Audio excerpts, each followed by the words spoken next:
We are still here with Dr. David Hinds. Dr. Hinds, just before the break, we were talking about you speaking on all these various factors, these various social things that affect or impact your identity. I want to ask you a question about what is the state of race, ethnicity, and politics in Guyana today? It has remained constant. There is a very strong sense of ethnic identification, and it manifests itself most stridently at the level of politics. And the ethnic identification, of course, comes out of our history, the way in which the different ethnic groups have been introduced into Guyana. They all came under different circumstances, and given the desire of colonialism and slavery and so on to maintain themselves, it meant that they had to create an atmosphere of hostility among and between the groups. So we come out of that history of hostility, that history of competition. And there were moments when our different ethnic groups formed alliances against the common enemy. Walter Rodney's book, The History of the Guyanese Working People, 1884 to 1905, really point that out, spent a lot of time talking and showing how the ethnic groups work together. So, it is what Guyana call meeting and parting. But, the closer we got to independence in the 1950s, the question of who will govern, the question of whether one ethnic group wanted to be governed by another ethnic group became real questions. And I don't think we've ever recovered from that. And so, even as our latest election, we noticed there in the local government election that ethnic insecurity, that ethnic fear, that fear of the other manifests itself at the level of voting. I don't think we're going to correct that anytime soon. Mm-hmm. Because the political system we have is one that encourages competition. Because when you fight these elections and you win, as the present government has won with one seat, but it wins and it takes all. So an ethnic group sees that and it says, I have to help my ethnic leaders to win. Because if we win all. If we lose all. So I think the political system and the political culture does not allow the masses of people to act politically in a different way from the way they're acting. And so a lot of times we say, well, people vote race, and that's bad, and we should stop voting race. But people have to have some kind of incentive to stop voting race. And there are no incentives to stop voting race. It's not you go and say, well, we should all come together. That's not an incentive. People have to be guaranteed that at the end of the election, they would not be discriminated against. They would not be marginalized. And insofar as the political system makes no guarantee of that, people will vote for their own ethnic group. And they will justify that as a form of survival in a winner-take-all system. How did you get involved, and when did you get involved with the Workers' People's Alliance, WPA? I got involved in 1974, 14 years old. Walter Rodney had come back to Guyana in that year and visited Buxton. And a set of us little boys and girls went to this talk, and he was there sitting on the floor in Brother UC's school, then County High School in Buxton. And he talked to us about a number of things, some of which we, as a little boy, you don't remember or understand. But one thing stuck out with me. He said, history is not written by leaders alone. More importantly, history is written by ordinary people in their day-to-day actions. And that one day somebody will record that we were sitting here in the school hall talking about how to make Guyana a better place. And that thing stuck with me. What? As a ordinary little boy like me, little boys and girls like us, we can make history. And I went home and I told my aunt, you know, I listened to this man, Rodney, and this man said this thing that I like and I want to join the thing. I want to join that thing. I want to join the thing that this man is forming. The WPA was just being formed in 1974. And I told my aunt I want to join the thing. And she said, well, you know, once Teacher Sydney, that's what they call Guyana's name, before that was Sydney King. And some of the older people still permitted themselves to call him Teacher Sydney. She said, well, once Teacher Sydney is part of the thing, you can be part of the thing. And then I became an activist, you know, with the Working People's Alliance. I'd been an activist in the village before, you know, in what you call village politics. We had something in Buxton called the Buxton Youth Council, which was the kind of youth arm of the village council. It was an umbrella organization of all the youth organizations in the village, and we would go to the village council, and we would have our own village council meetings, you know. And I was involved in that, representing one or two clubs that I belonged to. And so I knew something of political activism before then. But here I was now becoming part of this new thing called the Working People's Alliance because of what Rodney said about ordinary people making history. Do they still have those things, those village councils today in the villages? No, they scrapped the village councils in the new constitution. They got rid of the village councils and they formed what are now called neighborhood councils. So what they did was to merge villages into neighborhoods. So for example, where we are there, our neighborhood is called Buxton Falls. So it includes Buxton Friendship, it includes Strathspey, it includes Numbrel, it includes Melanie, Bachelor's Adventure, Paradise, and Falls. So you have these villages come together. And what happened then is that the villages lost their identity. Yes. They lost their political identity. Then you have things like lands. The lands in Buxton, the public lands in Buxton are not owned by Buxtonians, they're owned by the neighborhood council. So they're no longer the village councils. And when they reformed the constitution in 1999, they put a little clause in there that says, if the people want to return to the village councils, they could. But nobody never spelled out how they can go about doing that. And there has never been any concerted campaign to return to the village council. So far as I know, it's only of the present day activists, Vincent Alexander and myself, who talk about village councils. None of the other activists talk about it. After 35 years of political activism, what is the most defining moment as a political activist for you?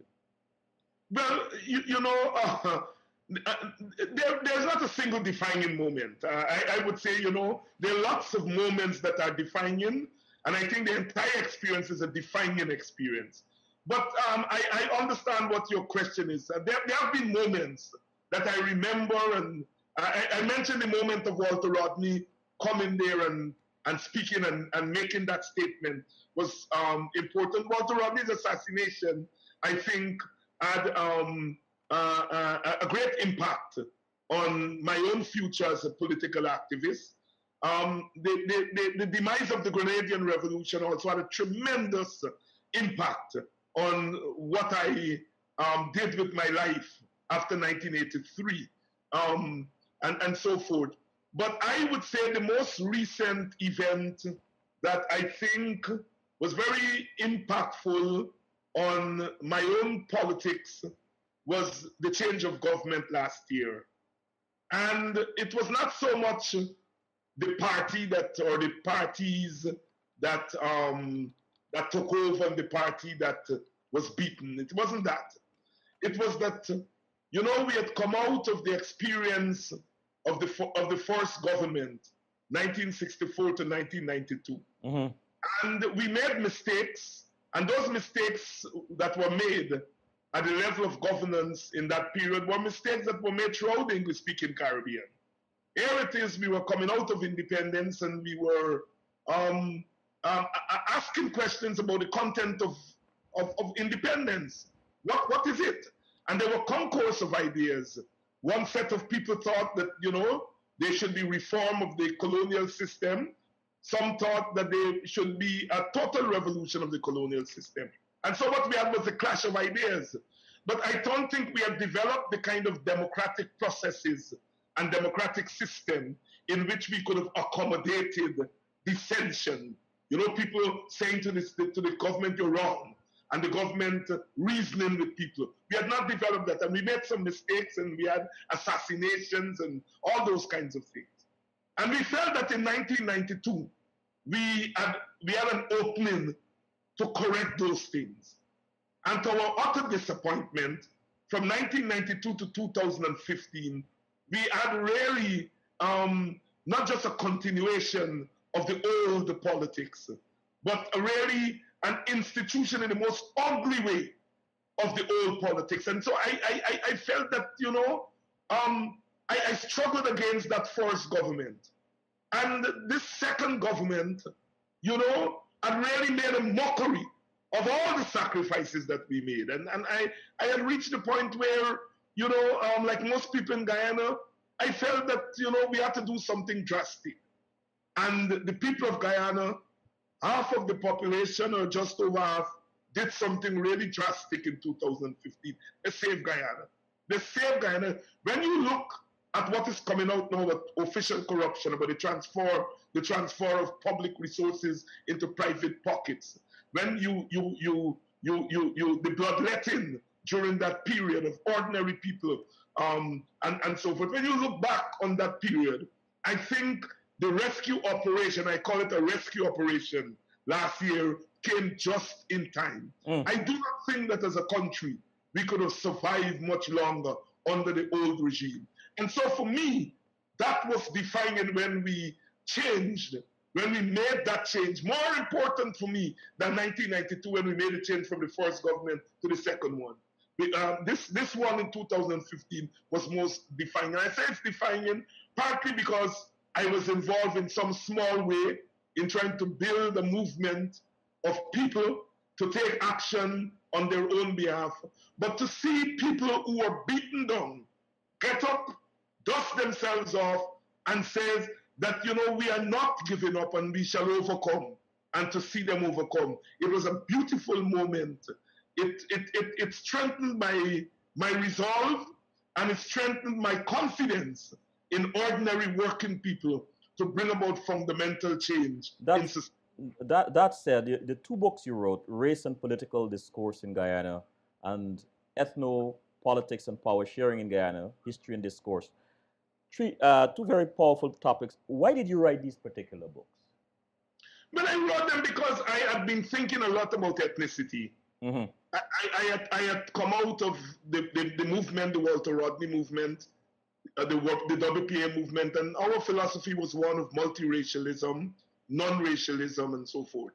But it was the brand of race, a brand of politics that was saying we are multiracial, but we are not ignoring race.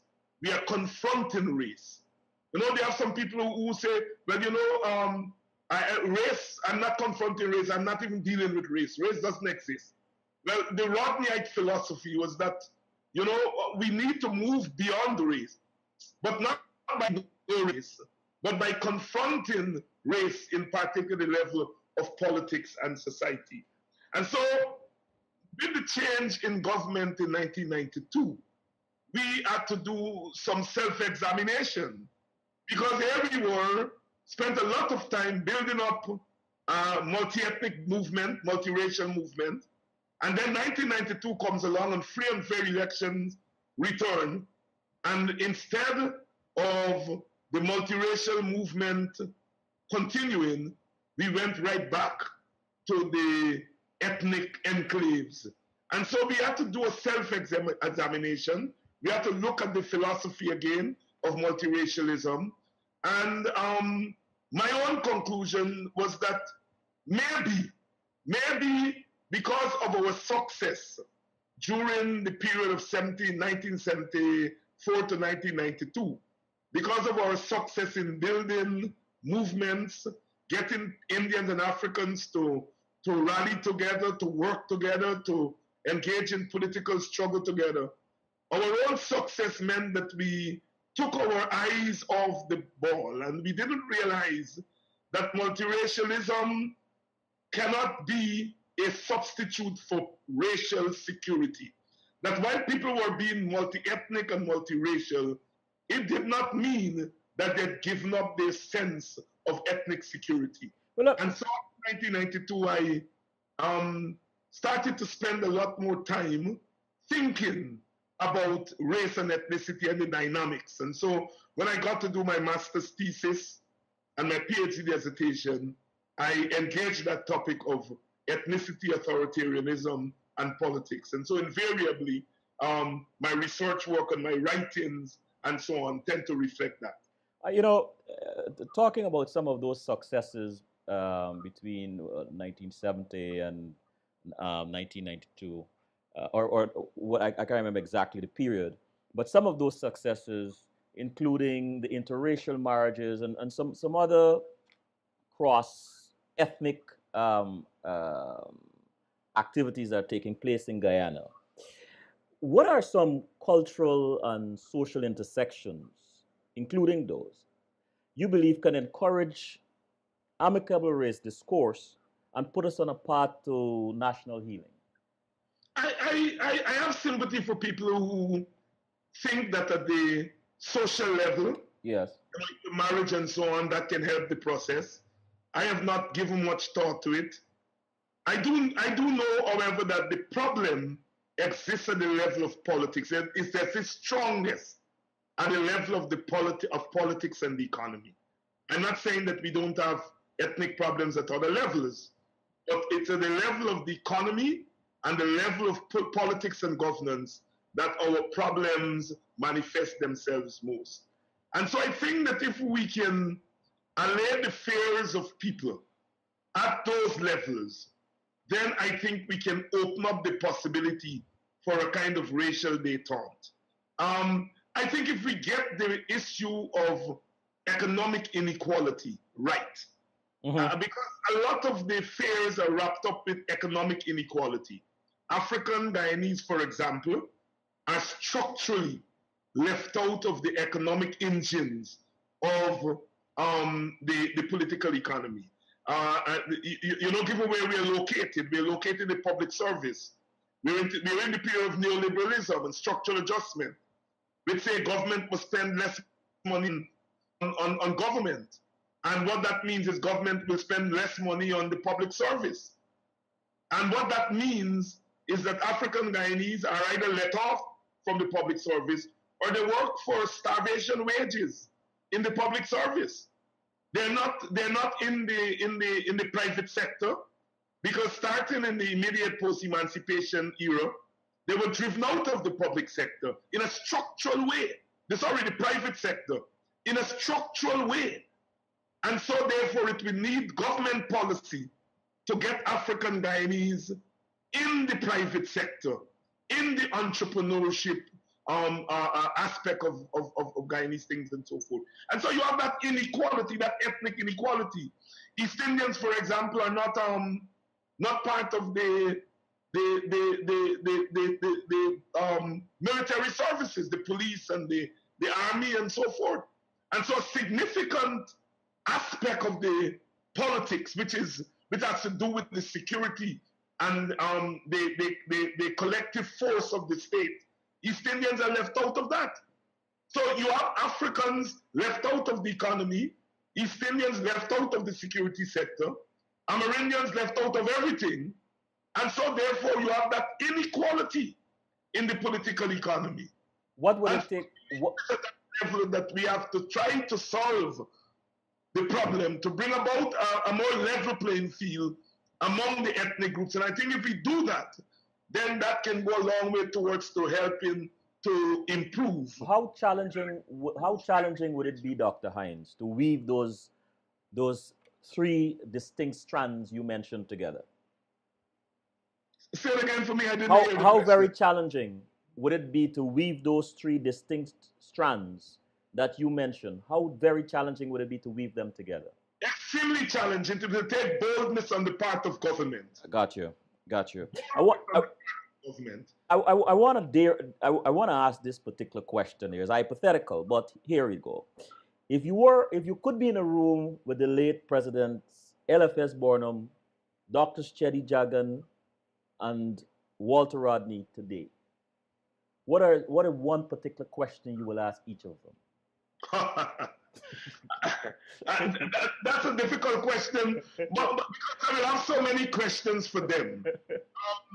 But the one question I would really like to ask all of them together. Yes.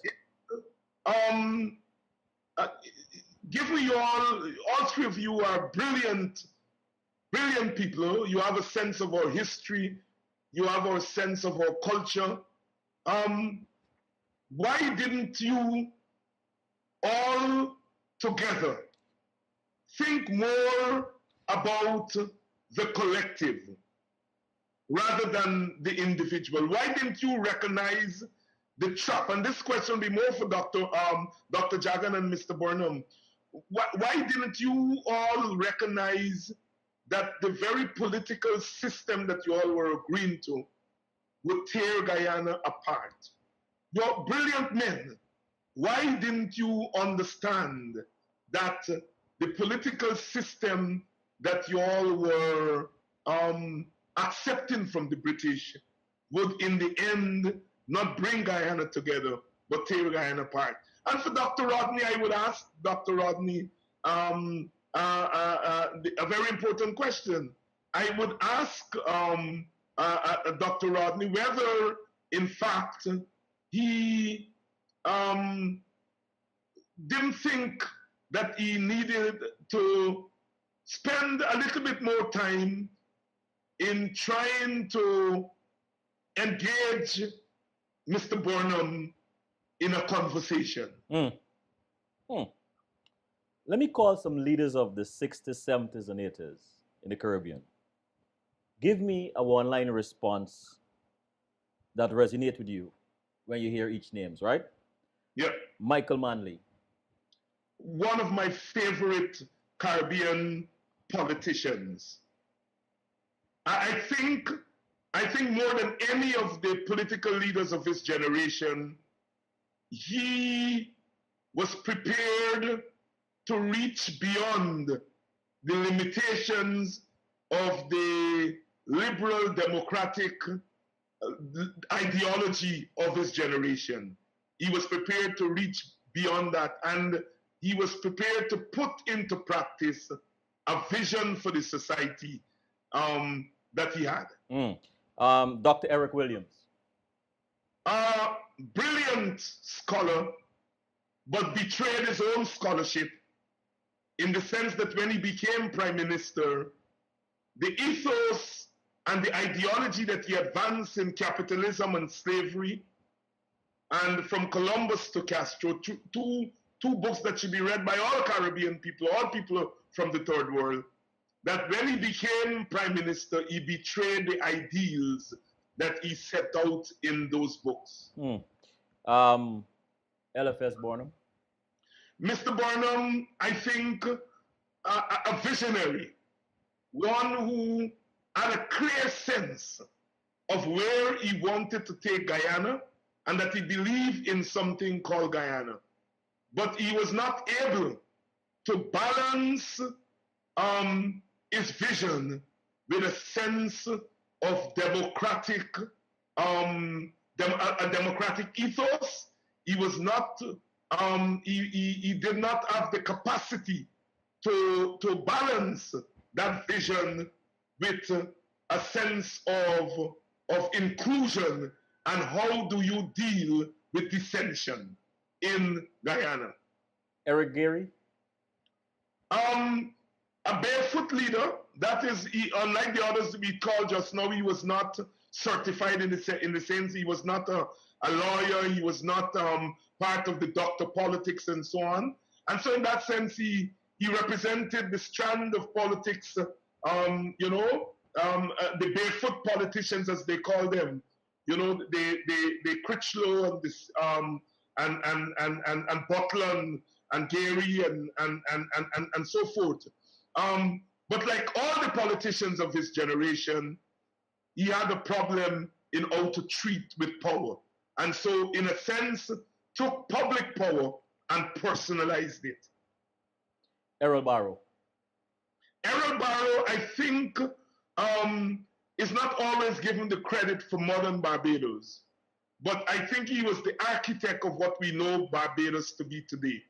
In a sense, he worked out a silent truce or a silent treaty between the whites and the blacks in Barbados, in which he said, look, you know what, they tell the whites, the small white community, signal to them that you can control the economy, but leave politics to the blacks. And he was able to use the politics in Barbados, the political arena, to make education central to the future of Barbados. While others were building bridges and trying to build big monuments and so on, he was spending a lot of money, a lot of the resources on educating Barbados. And so we see today, 50 years after independence, that when education has declined in most of the English-speaking Caribbean, it has not done so at the same pace in Barbados. I think it had to do with the vision of Errol Barrow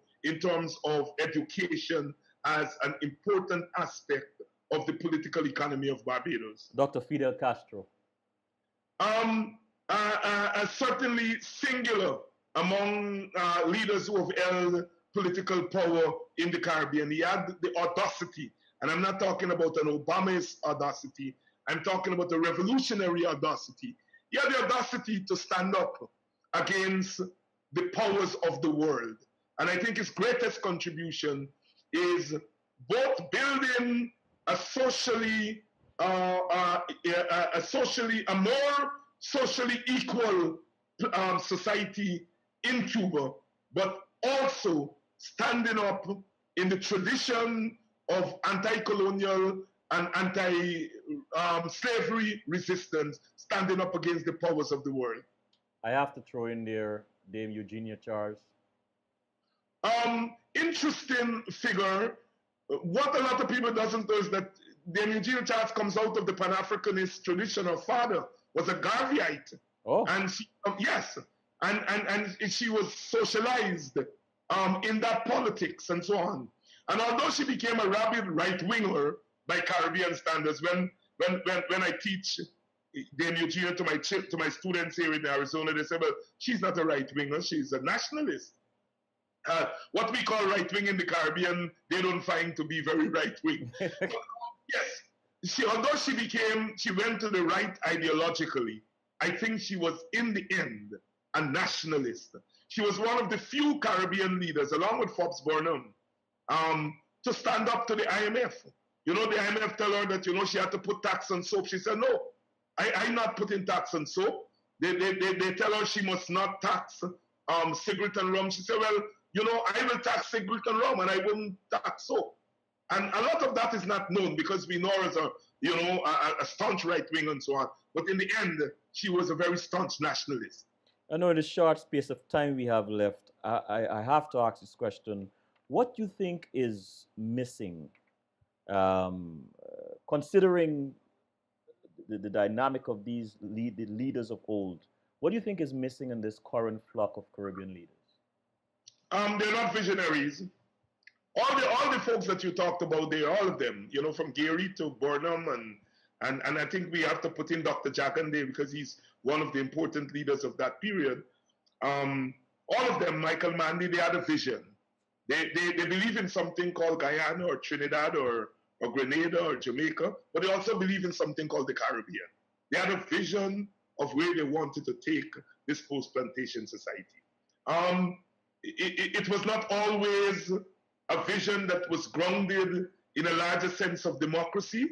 It was not always a vision that was open to critique, but it certainly had a vision. The leaders of today do not have a larger vision for the individual countries and for the Caribbean.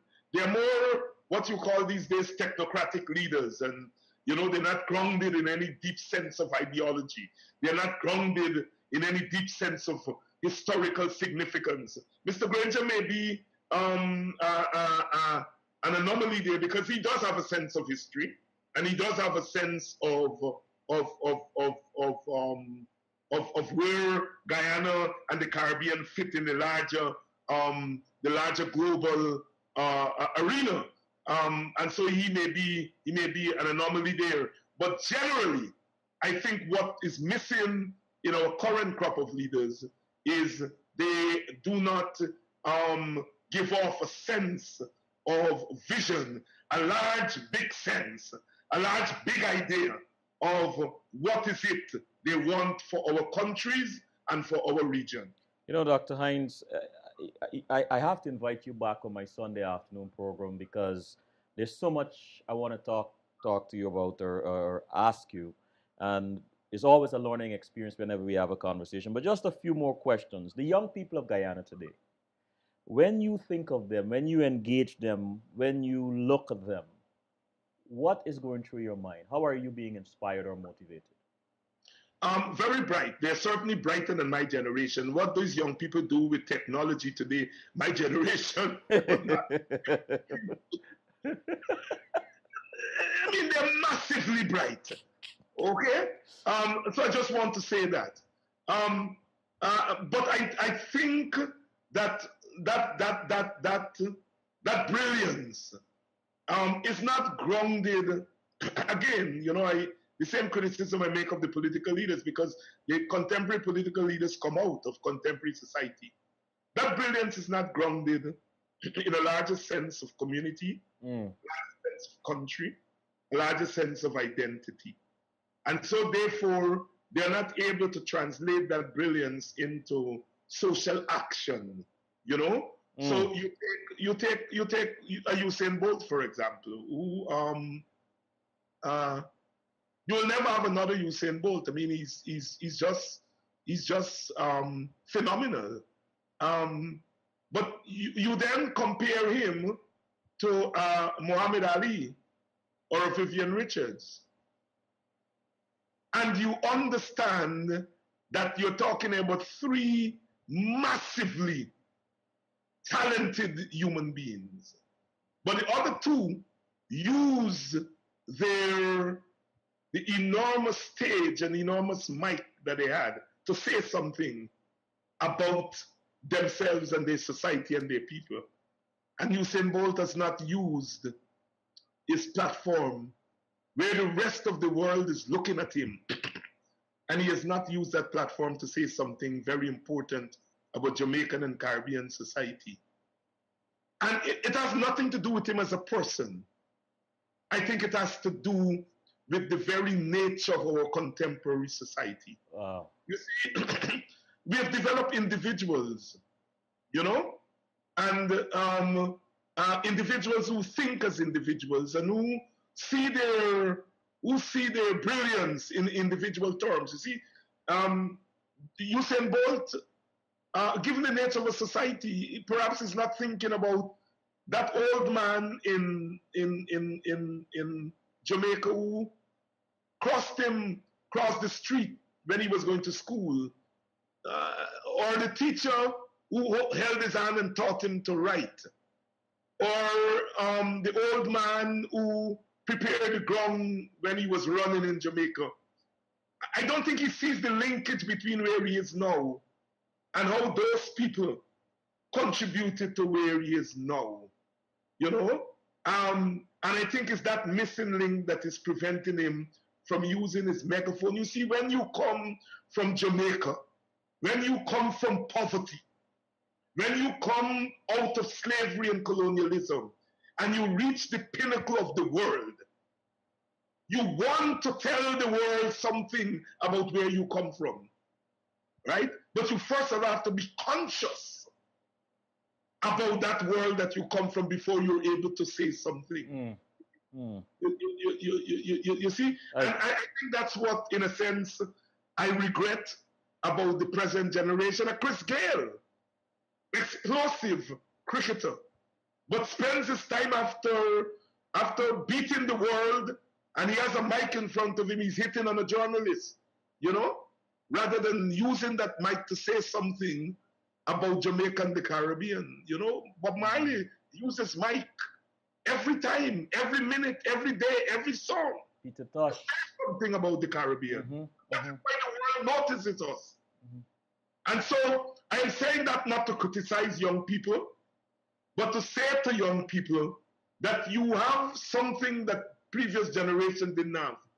You have a sense of technology. You have a sense of technological feeling, as Professor Nettleford would say, right? You have a kind of brilliance for the third millennium that the rest of us didn't have. But you want to find a way to use that to help to level the society that you live in, to help to right the wrongs and help to bring along other young people who have not had the opportunities that you have had. You know, I want to say this, and I think in all fairness, I should say this, that us who were born, I call us the independence babies, those of us born in the 50s, 60s, and 70s, had the benefit of the villagers, the UC Guyanas and so on, to teach us, to mold us, to guide us, to pass down the wisdom and the knowledge from our elders, our previous generations. And somehow or the other, that link has been broken. And so I wonder how much of this responsibility we must shoulder in terms of educating the younger generation. I think it is an obligation for us to do this. And I mean, I'm going to say this on my program. I will do whatever I can, as long as I can, to ensure that we are able to pass down or pass on some of those knowledges, because most of us are sitting here today in our capacities because we have had people who took the time to teach us, to guide us, to mold us, right? Yes, Selwyn, that's a very valuable point that you've made there. And that is why I'm saying I'm not blaming the young people. I think it's the larger society, and part of the larger society, migration and displacement and individualism and so on, has meant that we no longer think in collective terms, and we're not passing down things, you know. Some of us do what we do. I run something in Guyana called emancipation camps, where we bring young people to children, starting 8 years old to about 15, 16, and we bring them together for 2 weeks. They call them summer camps. We call them emancipation camps. And they spend time learning African Guyanese history, Guyanese history. They learn about African Guyanese and Black invention. They learn about the history of villages. They learn about independence and emancipation. And it's amazing, amazing after 2 weeks what these children are able to do. Here are little children who are able to take all of that information and turn them into skits, turn them into plays, turn them into calypsos, because, you know, we have calypsonians come in and teach them about the history of the calypso and so on. Turn them into calypsos. So they're taking information. And my point is that I think we are failing these young people. Yes. In the sense that we are saying, well, young people don't want a certain kind of knowledge. But you don't know if they don't want, if you don't go there and try to pass it on to them. Even when there is some resistance, you keep going back. You keep going back and you keep doing it. I think you're right. Our generations have, in a sense, failed the young people in terms of trying to link them, because people have to link us. Yes, yes. Dr. Hinds, what are you most thankful for? Say it again for me. What are you most thankful for? I am most thankful for education. Most thankful for education. When are you most... If it were not for education, I will have a big mouth and nobody will listen to me. Because I have an education, I have a big mouth, and some people do listen to me. When are you most happy? I am most happy when I am out in the villages, talking with people, listening to them, trying to give them encouragement, trying to make them feel that they are not lonely, that they are not alone, that they're part of something larger than themselves. It gives me great pleasure when I see ordinary people move from despair to a sense of hope. I am most happy when I'm able to do that. All I have sometimes are words, but I try to make my words valuable to people. Walter Rodney taught us that our education is not our own, that the education that we have had is as a result of the sacrifices of working people and poor people. I take that very seriously. If I'm you most happy when I can give back some of that education in the form of encouragement, in the form of knowledge, in the form of encouragement to people that we can be better than we are. If you could go back in time, what would you tell your 16-year-old self? You know, if I could go back in time, and when I was 16, you know, I would have stayed in the church. You would? I would have stayed in the church. When I stopped being an altar boy at age, I think 17 or 18, I thought that, you know, I've read Karl Marx, you know, and he of the masses, and in my young inexperienced mind, I felt that, you know, there was a separation between religion and politics and all that kind of stuff. Now I know better. Yeah. Now I know that it is not religion that is the problem, it's what you use religion for. Yes. It's the problem. So if I were to go back, I would not have thrown away, you know, religion and church from part of my repertoire. I try to correct that now by going to church whenever I find the time, but that is far and in between.